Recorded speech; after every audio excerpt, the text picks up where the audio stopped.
Alors, ça fait toujours grincer des dents, je vous assure, parce que, en fait, dans cet accord Mercosur, on envisage des avantages de doper les importations en provenance des pays du Mercosur, et notamment les importations typiquement et en particulier de viande. Et il faut savoir dans quelles conditions sont produits ces aliments. Ils se font au prix de la déforestation. Les espaces cultivables sont dévolus de plus en plus à l'alimentation du bétail et plus à l'alimentation humaine. Par ailleurs, c'est des conditions de détention des animaux qui sont absolument je pense, innommables. Enfin, c'est des animaux qui ne voient ni la lumière du jour, ni un brin d'herbe pendant toute leur existence. Et puis, vous parliez de l'Amazonie, ben c'est exactement la coïncidence, si on peut parler d'une coïncidence, parce qu'en réalité, l'Amazonie brûle très régulièrement. Mais la coïncidence a fait qu'on a eu une attention particulière à la situation de la forêt amazonienne, qui a déjà perdu des surfaces considérables, équivalent à la surface de la France, en lien avec la déforestation sauvage qui est menée par les producteurs. Et bien à ce moment-là, on nous a dit on va doper l'importation de ces produits-là vers la Suisse, parce qu'il y a déjà des échanges. Hein. C'est pas qu'il n'y a pas d'échanges, mais c'est de fournir des avantages pour importer davantage. Et nous, ce que nous considérons, c'est que c'est pas impossible de faire un partenariat de ce type, mais il faut avoir des garanties. Et ces garanties, elles se placent sur le plan social et sur le plan environnemental. Et on a toujours demandé que dans les accords de libre-échange, on puisse avoir une étude d'impact fiable qui démontre que ça représente un progrès en matière de durabilité et avec des garanties, notamment pour ne pas avoir d'importation d'animaux qui ont été nourris avec des stimulateurs de croissance, d'animaux qui sont issus de clones, parce que ça se fait également. Faut savoir qu'au Brésil, il y a plus que 5% des surfaces de culture de soja qui ne sont pas des OGM. Donc, pardon, il faut résoudre tout ça avant d'imaginer pouvoir signer des accords avec un pays comme le Brésil. Alors, ça paraît des gros travaux. Non, pas du tout. Ce qu'on dit, c'est que nous, on est d'accord de faire un partenariat, on est d'accord de dire on favorise ces échanges, mais on favorise les échanges de produits qui répondent à des standards environnementaux et sociaux, qui sont d'ailleurs les standards auxquels aspire la population. Et cette position, elle est partagée non seulement par les Verts, mais aussi par l'Union suisse des paysans et les organisations de solidarité internationale et de consommatrices et consommateurs qui s'inquiètent de ce qui va se retrouver sur nos états. Merci. Madame Amoreux, votre conseiller fédéral. Je n'ai pas lu l'accord, je ne sais pas qui l'a lu parce qu'on n'a pas encore reçu. Donc je pense que quand vous dites il nous a présenté l'accord, il nous a présenté les concepts, aujourd'hui personne n'a pu encore lire cet accord. C'est assez rare, on a déjà un référendum qui est annoncé sur un accord que nous n'avons pas encore pu lire. Mais soit, l'UDC est en règle générale d'accord avec les accords de libre-échange, nous sommes assez favorables. En revanche, là où nous ne négocions jamais et nous ne ratifierons pas, malgré le fait que ce soit un texte qui est déposé par notre conseiller fédéral, c'est au niveau de la protection de l'agriculture et de nos paysans. Et donc, dans tous nos accords de libre-échange, nous souhaitons que cela soit mis de côté. Et en l'occurrence, là, c'est peut-être le point où nous nous rejoignons avec Mme Mazzolle, c'est que nous voulons qu'il y ait la consommation des produits locaux. La Suisse produit 60% des produits que nos habitants pourront consommer. Et donc, nous sommes pour le fait que d'abord, nous prenions ces 60% et après, nous prenions des ressources à l'extérieur. Mais je dirais que pour répondre à votre question, il faudrait déjà que je puisse avoir lu l'accord. Je pense que c'est quand même, là, on parle un peu sur des gros concepts. Et je pense que ce n'est pas digne de parlementaires de dire je vais faire un référendum ou pas. Moi, je vous donne les concepts de base, mais au-delà de ça, je n'ai pas lu l'accord. La protection des paysans par l'UDC. La LE ou parfois directement comme avec le Japon ou la Chine. C'est parce qu'en fait, le round de Doha de l'OMC a complètement été bloqué, notamment par l'absence des concessions des pays du Nord vis-à-vis des pays du Sud. Et donc actuellement, il y a une multitude d'accords bilatéraux partout à travers le monde. On voit donc un échec du processus aussi d'appui de développement. Et la Suisse, qu'est-ce qu'elle fait ? Depuis longtemps, elle développe ses accords bilatéraux, mais au début, il n'y avait aucune préoccupation, ni sociale, ni environnementale, ni des droits humains. Et je me rappelle que le premier combat que nous avons mené comme socialistes, c'était autour de l'accord avec la Colombie, où nous avons demandé qu'il y ait dans l'accord des clauses sociales, des clauses environnementales et aussi des droits humains, dans la mesure où il faut respecter l'environnement colombien, que les entreprises suisses le fassent. Or, qui s'y est opposé? C'est la majorité bourgeoise actuelle qui s'est opposée à toutes ces clauses et qui systématiquement s'est opposée. Et d'ailleurs, si on reprend le dernier accord qui a été voté à Berne, c'est celui sur l'Indonésie, où il y avait le problème qui était celui de l'huile de palme. Les paysans, avec M. Grain, ont demandé d'exclure l'huile de palme des cadeaux des douanes qui sont faites à l'importation. Mais qui a voté contre cette motion de M. Grain? La majorité de l'UDC, tous les PLR et la majorité des PDC. Et c'est la gauche, avec quelques paysans, qui a essayé de faire passer cette motion, et on n'a pas réussi.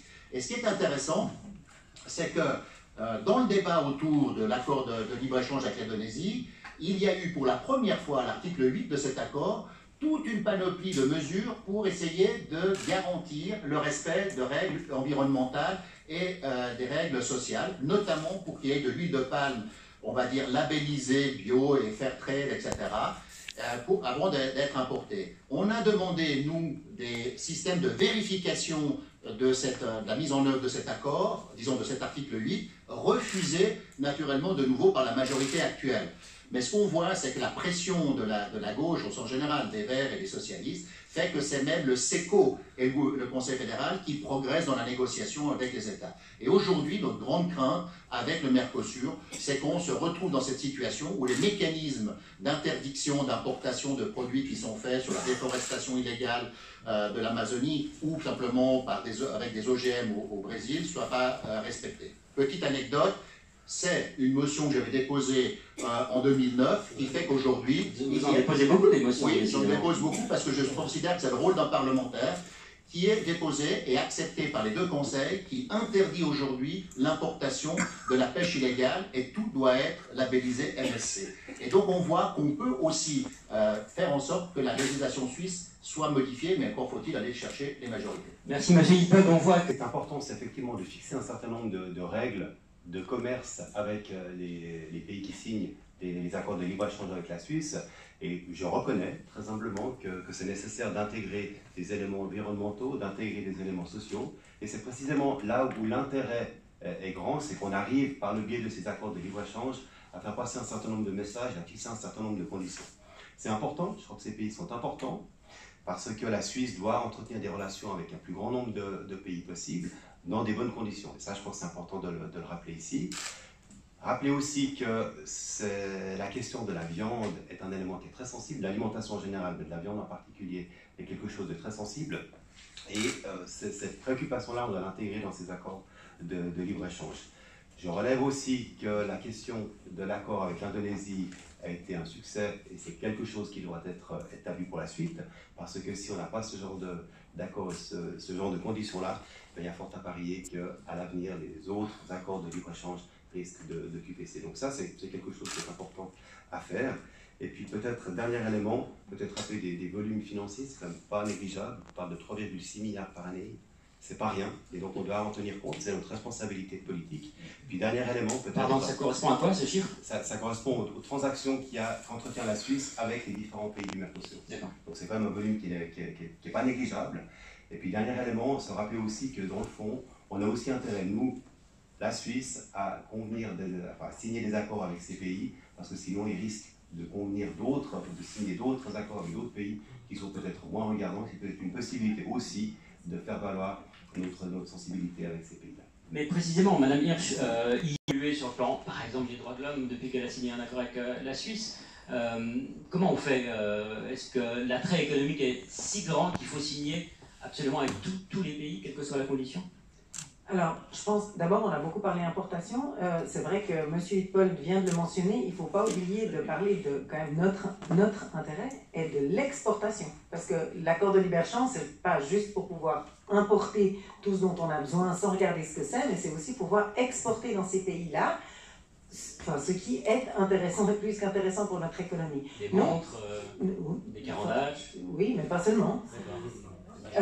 Et si vous voulez, votre question par rapport à la Chine, moi j'ai toujours tendance à penser qu'il vaut beaucoup mieux être dans un système pour le modifier un peu que hors système. C'est tout à fait juste à part ça, et les exemples qu'a donné Madame Hodson concernant le fait d'être regardant sur ce qu'on importe, c'est certain qu'il faut être regardant sur ce qu'on importe. L'agriculture et tout ce qui est alimentaire et qu'on est prêt à importer venant des pays du Mercosur, mais d'ailleurs aussi, hein, on peut parler aussi des États-Unis, c'est extrêmement important que ça soit en accord avec les milieux paysans et avec nos milieux agricoles, parce que c'est vrai que les différences de standards, c'est très difficile, parce que du coup, ça met des vrais, j'ai envie de dire, déséquilibres dans les prix, et puis bien entendu, ça ne doit pas être fait au détriment de nos agricultures. Cela étant, un certain nombre d'accords, ça a aussi été passé en accord avec les paysans, notamment concernant les accords avec le Mercosur. Oui, Madame Hodson. Si je peux quand même réagir, il y a plusieurs éléments. Le premier, c'est pas qu'il n'y a pas d'échange avec ces pays jusqu'à présent, c'est qu'on veut introduire des avantages douaniers. Donc on veut doper les importations et donner des avantages. Et nous, ce que nous disons, c'est si on donne ces avantages, il faut que ce soit des produits qui répondent à certains standards. Notre initiative pour les aliments équitables des Verts, qui avait été d'ailleurs acceptée par le canton de Genève, demandait exactement ça, c'est-à-dire qu'on favorise les échanges et du coup, par cela, la production d'aliments qui respectent des standards environnementaux et sociaux. On n'a même pas été jusqu'à demander les normes suisses parce qu'elles sont très élevées, mais il y a des standards internationaux en matière de droits humains, d'environnement et de conditions de travail. Et le problème, c'est qu'on n'a pas, je me réjouis d'entendre ces propos, mais quand il s'agit de voter, malheureusement, en tout cas les partis que vous représentez ne sont pas là. Et donc je me réjouis de les entendre parce que à l'heure actuelle, si on n'a pas ces standards qui sont introduits, c'est un accord qui se fait sur le dos non seulement des paysans, mais aussi des consommateurs, parce qu'il s'agit des produits qui se retrouvent dans les magasins, et toute la question de la traçabilité se pose aussi. Elle doit être aussi introduite, la traçabilité, l'étiquetage, la transparence et le contrôle des produits qui viennent. Mais vous disiez, est-ce qu'on va se retrouver seul, petit pays, au milieu de l'AFD? Il faut quand même dire que cet été, il y a eu un certain nombre de pays qui ont montré des réticences. Il y a eu deux. Oui, il y a eu la France et la Finlande. Je ne sais plus quelle était le deuxième, mais il y a eu la France et la Finlande qui ont montré des réticences sur la signature du Mercosur.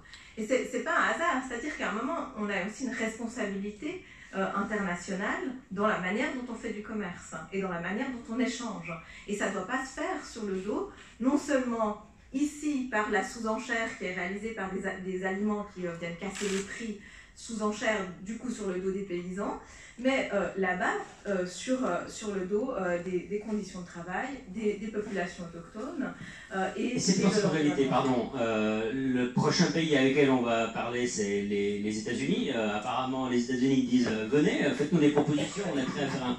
Qu'est-ce qu'on fait avec les États-Unis? Quelle responsabilité on porte, nous, la Suisse, aux États-Unis, alors dans le cadre d'un accord les États-Unis, bon, c'est une longue histoire, hein, parce qu'on en a déjà discuté en Suisse d'un accord avec les États-Unis. Ça a déjà été refusé par le passé.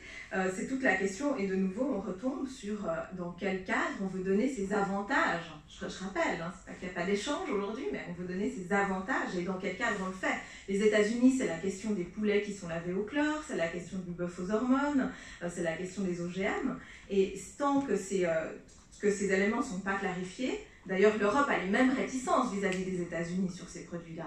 Mais si tant que ces éléments ne sont pas clarifiés, on ne fait pas. Vous serez opposé. Évidemment. Madame Amondreux, sur le principe, ça vaut le coup de développer ces accords.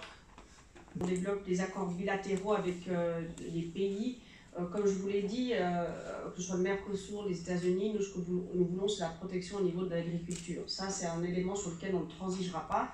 Et pour le reste, c'est aussi une des façons d'arrêter d'être dépendant que d'un seul partenaire. Nous devons absolument développer nos partenariats. C'est une sécurité pour l'économie d'un pays de ne pas dépendre que d'un partenaire. Je crois que lorsque vous avez une entreprise, la première chose que vous sachez, c'est que si vous êtes dépendant que d'un client, si vous perdez ce client, vous vous mettez à risque. La Suisse n'a pas le luxe de se faire ça. On l'a souvent entendu autour de cette table, nous sommes un pays au milieu de l'Europe. Alors développons nos contacts, nous avons un nombre de ressources dans notre pays que nous pouvons exporter, l'innovation, tout plein de produits. Donc oui, moi je suis pour les accords de libre-échange, mais pour autant, nous l'avons dit, et je le répète, jamais je signerai un accord s'il n'y a pas une clause de réserve et de protection pour l'agriculture suisse.